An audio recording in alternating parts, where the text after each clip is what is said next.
first take, the Thunder were on their way to 1-0 series lead, but the Pacers completed another historical comeback. Once again, led by Tyrese Haliburton, with less than a second left, Hallie's 21-foot jumper gave Indy not only the first lead of the game, but secured the 111-110 Pacers win.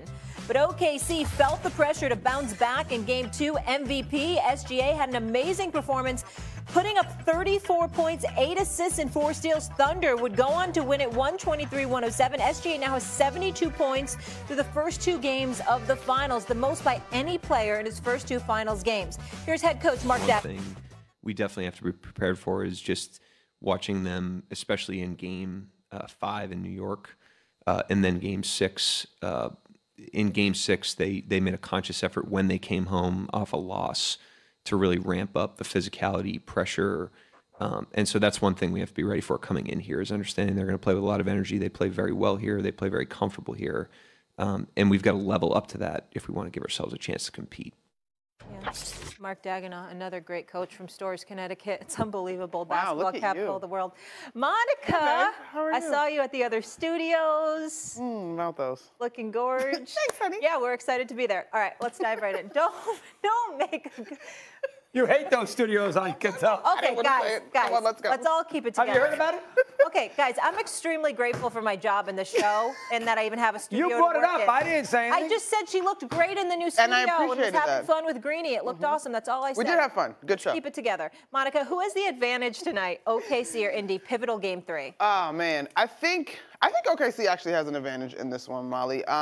This is the game where the Pacers have dropped it in previous series.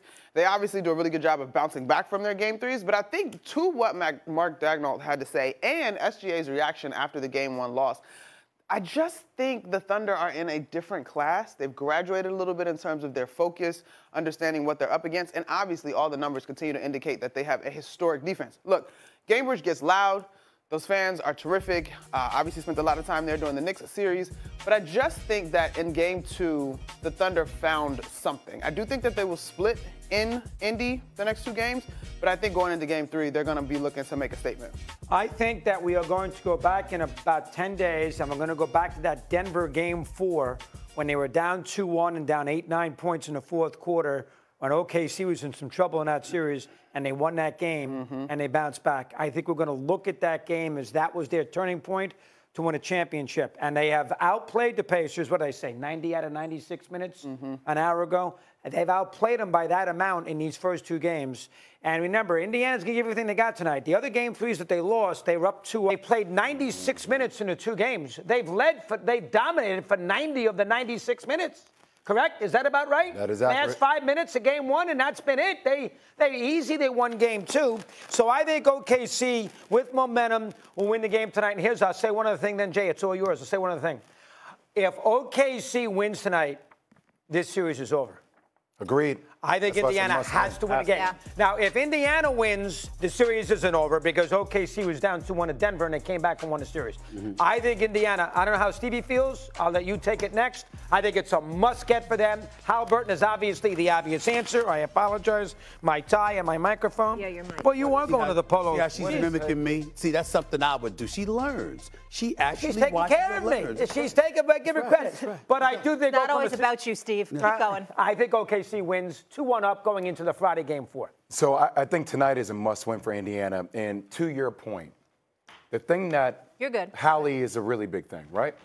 What the hell is going on? Do you know my man has not attempted 1 free throw? Nor had 1 offensive rebound. But like 1 free throw in this entire 2 games. That's right. Right? Means there's a lack of aggression. So all I'm saying, go back to Game 4 against the Knicks. Do you remember the Haliburton that we saw that game? First quarter, 15 points, 5 of 7 from the field, 6 assists, 5 rebounds. The ball had energy. He had energy. He was aggressive. We need to see that player tonight because Pascal Siakam needs to be better in transition. You could talk about all the things that Indiana needs to do defensively, but he unlocks them offensively. And I don't want to hear any more of this, the physicality, and I thought Lou Dort was gone. Yo, they give him space. Yes. They're playing containment defense. It's not like they're pressuring him full court, turn him 5-6 times. They're meeting him at the 3-point line. Create some downhill room running space. It has to start with Haliburton. I know people might think that's unfair, but honestly, SA, I don't care. It's the NBA Finals. Life is unfair. That's why you have a chance to be a great player. It starts and ends with the way Haliburton starts the game. It's not an insult to not be called great at this stage and point in his young career. But there were people that were talking about him as if he had arrived. Well, Shai Gilgeous is showing you he's arrived. This is a man that was runner-up for league MVP last year. He was the MVP this year.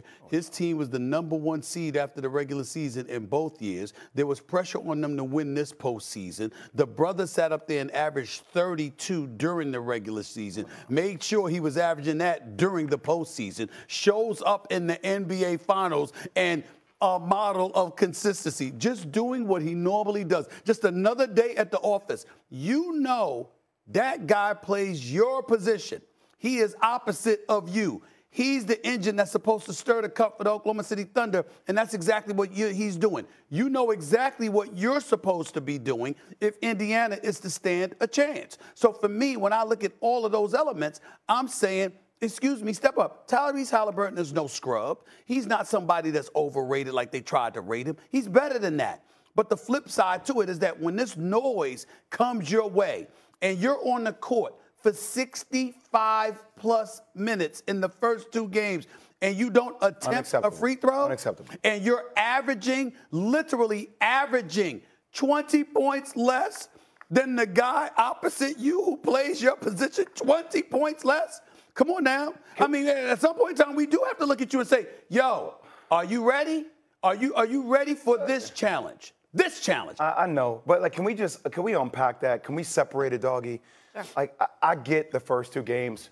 We've both been critical, and I admit, okay, has not shown up or stepped up. But this whole thing that Hallie has not arrived, that doesn't feel right to me. Mm-hmm. No, I mean, the guy has made. Let's remember, we're talking about them on, what's today's date? Today is June 11th. June 11th. Happy birthday, Stephen. We ain't talking about Steph. We ain't talking about Bron. We ain't talking about. Wait. I'm not saying. Wait, time out. No, don't. No, let me finish, because now you can't twist my words on me. Okay. Let me finish my comments, because that's the power of TV. You jump in on me, and then people think I'm comparing. I'm not. I'm just saying, who are we talking about on June 11th? We're talking about Tyrese Haliburton making multiple game-winning shots to get his team to the NBA Finals. His game is different than a ball-dominant SGA that drops 40. I'm not excusing the first 2 games appearances by him, but he has arrived. He is a great player. It's okay to say that. There are different levels of greatness, but I'm not going to allow you to just beat up his greatness now. Well, I never said that. You said he wasn't great. Excuse me. Because I think he's a very, very, very good player. He's not a great point guard? I think he's a very, very, very good player. I didn't stutter. I don't think he's great. I think he's very, very, very good. That's what I said. He's not a scrub. He's not overrated.